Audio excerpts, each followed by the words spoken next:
अपने छोटे से कार्यकाल के दौरान सरदेव बाबू जी ने उत्तर प्रदेश में करके दिखाया।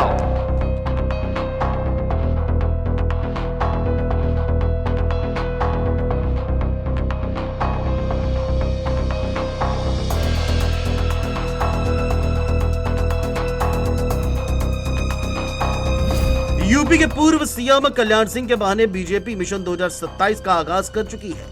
कल्याण सिंह की चौथी पुण्यतिथि पर अलीगढ़ में बीजेपी ने एक बड़ा कार्यक्रम किया, जिसमें सीएम योगी आदित्यनाथ, केंद्रीय मंत्री धर्मेंद्र प्रधान समेत दोनों डिप्टी सीएम मौजूद रहे। साथ ही बीजेपी के प्रदेश अध्यक्ष भूपेंद्र चौधरी और प्रदेश के संगठन महामंत्री धर्मपाल सिंह भी शामिल हुए। कल्याण सिंह की पुण्यतिथि को बीजेपी हिंदू गौरव दिवस के रूप में मना रही है। इस तरह बीजेपी 2027 के चुनाव से पहले यूपी की सियासत में हिंदुत्व के एजेंडे को धार देने और सपा की पीडीए पॉलिटिक्स को काउंटर करने की कवायद में है।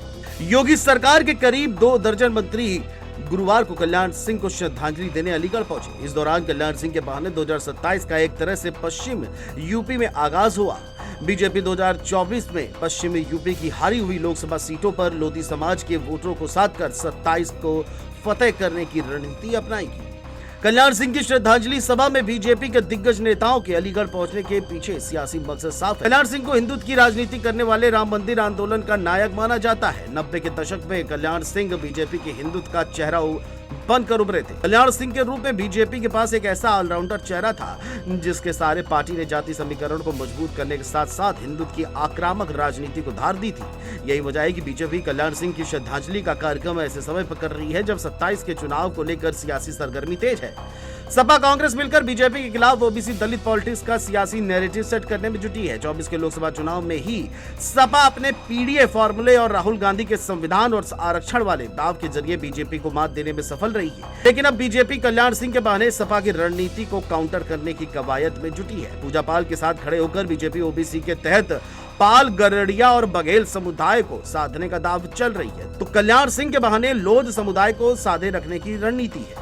कल्याण सिंह ओबीसी समुदाय की लोध जाति से आते हैं। ओबीसी में पाल और लोध दोनों अहम जातियां हैं और इस तरह बीजेपी पाल लोध समाज के जरिए सपा की पीडीए राजनीति में सेंधमारी का बड़ा प्लान भी बना रही है।